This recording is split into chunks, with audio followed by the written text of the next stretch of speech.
नमस्कार दोस्तों। पानी की बूंद, पानी की जो बूंद होती है ना दोस्तों, अगर वो तवे पे गिर जाए तो गायब हो जाती है।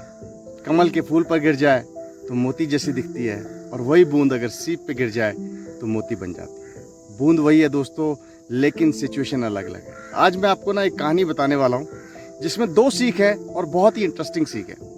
पहली सीख कि आपकी जो संगत है ना वो डिसाइड करती है कि आप क्या होंगे, और दूसरी सीख कि गुस्से में ना आपको कभी भी फायदा कभी नहीं होगा, नुकसान ही होगा। तो चलते हैं दोस्तों, एक कहानी की सुनाता हूँ। बहुत बढ़िया कहानी है। एक बार की बात होती है दोस्तों, एक राजा होता है। राजा जो है ना बहुत ही ताकतवर होता है, सब कुछ बहुत अच्छा था, लेकिन उसकी एक प्रॉब्लम थी। प्रॉब्लम क्या थी? उसे गुस्सा बहुत आता था, बहुत शॉर्ट टेम्पर्ड था दोस्तों, और छोटी छोटी बात में बहुत गुस्सा करता था। एक बार क्या हुआ कि उसने बोला कि यार मेरे को ना शिकार पे जाना है, और मैं शिकार पे जाऊंगा, मेरे साथ बड़े अच्छे अच्छे जो सिपाही हैं, जो बहुत जिनका तीर का निशाना अच्छा है, वही चलेंगे। सब चलने लग गए। तो एक डिसाइड हुई डेट, जंगल पे निकल गए। राजा भी निकल गया, उसके साथ 4-5 उसके जो सिपाही थे जिनका निशाना बहुत अच्छा था वो भी निकल गए। जंगल आ गया। उनको डियर दिखे, हिरन।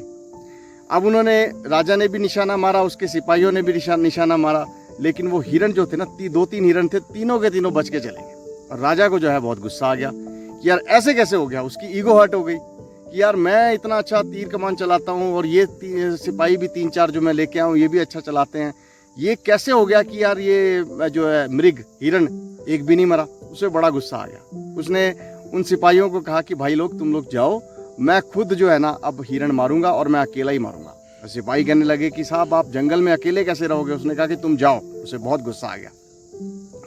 क्या हुआ? अब सिपाही चले गए, राजा अकेला था। राजा अकेले चलते चलते थोड़ी दूर पहुंचा, तो अब क्या था कि गर्मी ज़्यादा थी। थोड़ा उसे ऐसा लगा कि यार भैया मैं आराम कर लेता हूँ। बड़े से वृक्ष के नीचे जो है वो लेट गया। जब वो लेट गया, उसे नींद आ गई। नींद आ गई तो क्या हो गया कि पेड़ के जो ऊपर है वहाँ एक कौवा बैठा था। कौवे ने क्या किया, वो बीट कर दी, और राजा की वो जो बीट है ना वो राजा के ड्रेस पे गिर गई, और राजा को पता ही नहीं लगा क्योंकि वो सोया हुआ था। अब क्या हुआ कि थोड़ी देर बाद कौवा वहां से उड़ गया, और उसकी जगह पे थोड़ी देर बाद वहां पे आ गया हंस। अब जब हंस आ गया, हंस वहां पे बैठा हुआ था। इमीडिएटली क्या हुआ, थोड़ी देर बाद राजा उठ गया। राजा उठा तो उसने देखा यार मेरे तो कपड़ों के ऊपर बहुत गंदी सी बीट पड़ी है। उसे स्मेल भी आई और बहुत गंदा लगा। उसने बोला यार ये किसने कर दिया मेरे साथ? तो उसने ऊपर अपनी गर्दन की और देखा, वहां पे तो हंस बैठा था। राजा ने आओ ना देखा ना ताओ देखा, और उसने अपना तीर कमान निकाला और उस तीर को जो है ना चला दिया और हंस के ऊपर लगा दिया। हंस बेचारे को तीर लग गया। हंस जो है नीचे गिर गया, और जब मरने लग गया तो हंस को एक्चुअली बात समझ में आ गई। उसने देखा कि राजा के शरीर पे, कपड़ों पे बीट की है, और कोई ना कोई बीट करके गया होगा, और उसका गुस्सा इसने मेरे पे निकाल दिया। तो हंस ने उसे 2 चीज़ें कही। उसने कही राजा को कि राजा साहब, मैं आपसे एक बात कहना चाहता हूँ। मैं मर रहा हूँ, लेकिन मैं आपको बता दूँ आपने गलत इंसान को मार दिया है। मैं तो एक साफ सुथरे जल में रहने वाला पक्षी हूँ, मैं हंस हूँ, मैं ये सब चीज़ें नहीं करता। मैं देखता हूँ, सफाई रखता हूँ, सब कुछ बढ़िया से करता हूँ। लेकिन आप ये सोचिए कि जिस की वजह से, जिस कौवे की वजह से आपने मुझे मार दिया, विच मीन्स वॉट, कि उसकी सिर्फ मैंने जगह ले ली। कहने का मतलब ये राजा साहब कि किसी गंदे इंसान की जगह अगर आप ले लेते हैं तो आपको मौत की भी सज़ा मिल सकती है।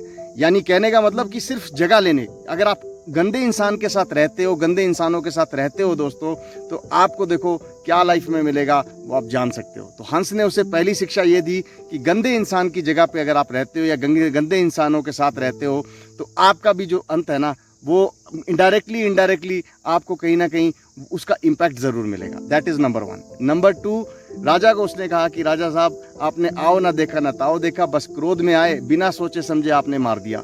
तो दूसरी सीख क्या मिलती है इससे कि आपको ना हमेशा कभी भी कोई भी चीज़ आपके साथ हो, आपको रिएक्ट नहीं करना है, रिस्पॉन्ड करना है। और रिस्पॉन्ड आदमी तब करता है जब वो थोड़ा सा वेट करता है, सिचुएशन को समझता है, और उसके बाद जो है वो रिस्पॉन्ड करता है। तो दोस्तों, राजा को 2 सीख समझ में आ गई कि भैया गलत इंसान की संगति जो है ना वो आपको हमेशा ऐसा ही रिजल्ट देती है जैसा मौत। दूसरी चीज़ कि आपको क्रोध में ना कभी भी डिसीज़न नहीं लेना है, पहले चीज़ को समझना है, उसके बाद जो है आपको डिसीज़न लेना है। दोस्तों, मुझे पूरी उम्मीद है आपको ये स्टोरी अच्छी लगी होगी। इसी तरह के वीडियोस देखने के लिए मेरे चैनल को लाइक करिए, सब्सक्राइब करिए। आपका अपना नितेश गुप्ता, धन्यवाद।